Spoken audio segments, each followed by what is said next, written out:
Let's take a step back into the 1990s on a random Friday night when the Ninja Turtles were one of the best cartoons around.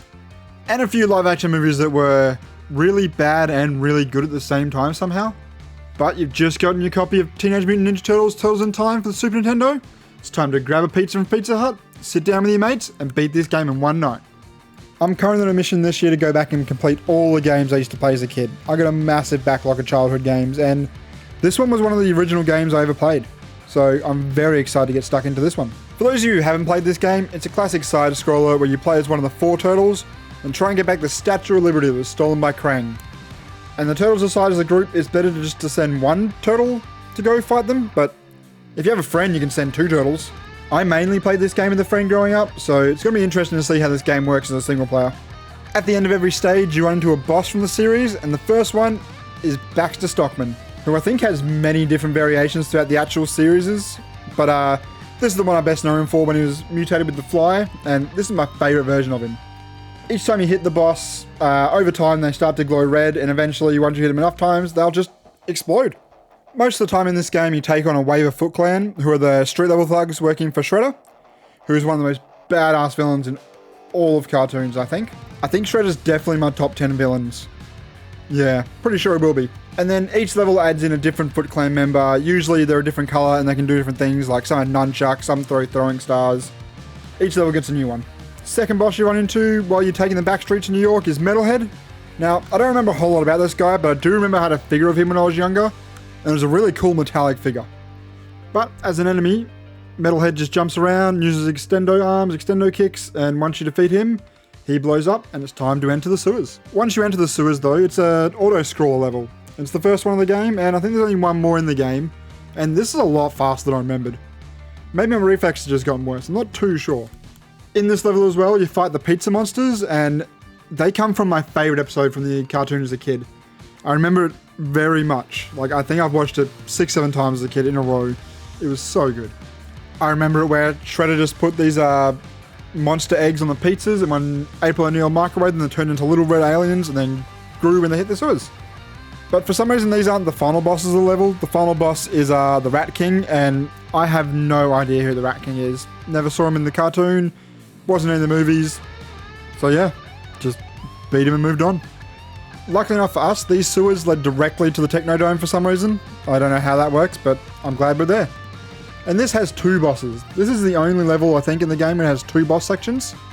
And on top of that, the first bosses are actually double bosses, where you fight both Razor and Toka.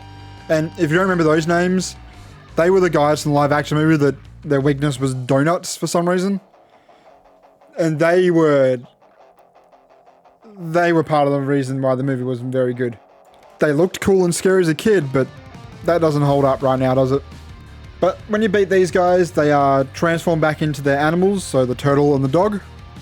And then that opens up an elevator where you can go take on the actual boss of the level. And this marks the first appearance of Shredder. Again, amazing villain. And he's inside like a little claw machine thing where you have to throw foot soldiers at the machine to try and break the glass. Very brutal stuff. Also, very, very hard to do, because I don't actually know where the buttons are to throw foot soldiers at him. It's just pure luck for me. But then, upon defeating Shredder, he jumps into a TV and somehow sends you back in time. I'm sure they explain it better than what I thought. I just must have skipped over that part.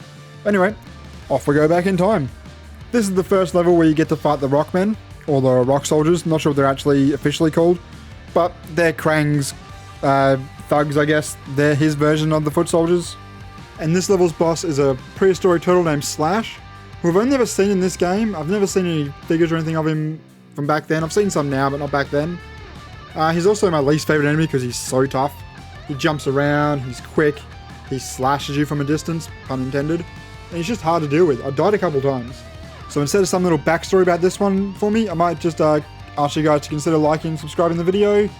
At this point, that helps me out if you're enjoying it, lets me know I'm doing okay. After beating Slash though, you start to move forward in time, and for the next place you go to is like a pirate ship from, you know, the pirate age. And on this one you take on your second double boss battle, and these ones are a lot better. These are who should have been in a live action movie, because this one is Bebop and Rocksteady. I loved those guys growing up. I even have a couple of their figures. I wish these guys were in the original live action, but I'm still pretty happy we got them in the other live action ones, the more current ones. These guys tend to attack each other a lot, which is pretty helpful since there's two of them. And if you just focus on one, once he's gone, the next one's pretty easy. From here we move to a train level, which probably my least favorite one of them all, because I'm not really a fan of the big crocodile at the end. His name's Leatherhead, and he's just a crocodile wearing some jeans. I think he's meant to be like Australian or something, who knows. When you beat this guy though, he just, instead of exploding, jumps off a train. Not the best idea, but I guess it didn't explode, so he could be back later. After the train level, you find yourself back on the Technodome, I think, and this time you finally come face to face to the guy who stole the Statue of Liberty, and the whole reason why this adventure began. And this time you're fighting Krang inside of his body. Krang was also one of my favourite villains because I didn't really see him much in the show or in the live action, so he was more mysterious for me, and because he was like equal footing with Shredder, I found him pretty cool. But the more I think about it, Krang is a brain that controls a body. So like, a person. Just a regular dude. But I still thought he was awesome. And this one shoots some missiles and stuff, so a bit more fancy than what a regular guy can do. But once you beat him, Krang just runs off, but his body gets destroyed, so I got a feeling Krang will be back. Not sure when, but I know Krang will be back. No, turns out it's the next level. This time he has a little spaceship. This thing wasn't hard, you just gotta do a lot of jump kicks to get him, as he just flies around, drops little robots that laser beam you. But if you're just jumping constantly, might feel like a cheap way of beating it, but that's all I did. Jumped around, hit him in the sky, and then yeah, you get him taken down. And that should be it, right? You took down the guy who stole the Statue of Liberty, I assume you got it back, you never actually see it in any of these levels. I'm hoping we got it back at least. But he's not the final villain of the game, because of course you had to take on Super Shredder. Again, Super Shredder in the live action was amazing. He was only in it for like 5 minutes, but I do think Super Shredder was the most terrifying villain in any of the live actions, even though he was in it for a short amount of time, like I said. Loved him. I thought he was the greatest. And I remember this level gave me and my friends so much trouble when we were growing up, when we were young kids, but I have no idea why. He might be the easiest boss in the entire game. He has a little animation where he powers up like a Super Saiyan, and then as soon as he's done that, he'll shoot his like ice beam or his fire, and then you can just hit him until he powers up again. So you just move out the way when he powers up, and then come down and hit him. He's very easy to beat somehow.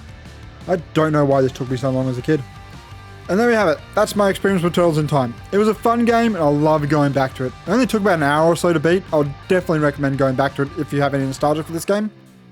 Just the soundtrack and the colours were enough to get me lost in the game again, but I'm really happy that I went back and finished it, but it's on to the next game. I'm not sure where my adventure would take me next, but I've got a few games in mind. I'll see you guys in whatever game that is, and have a good day.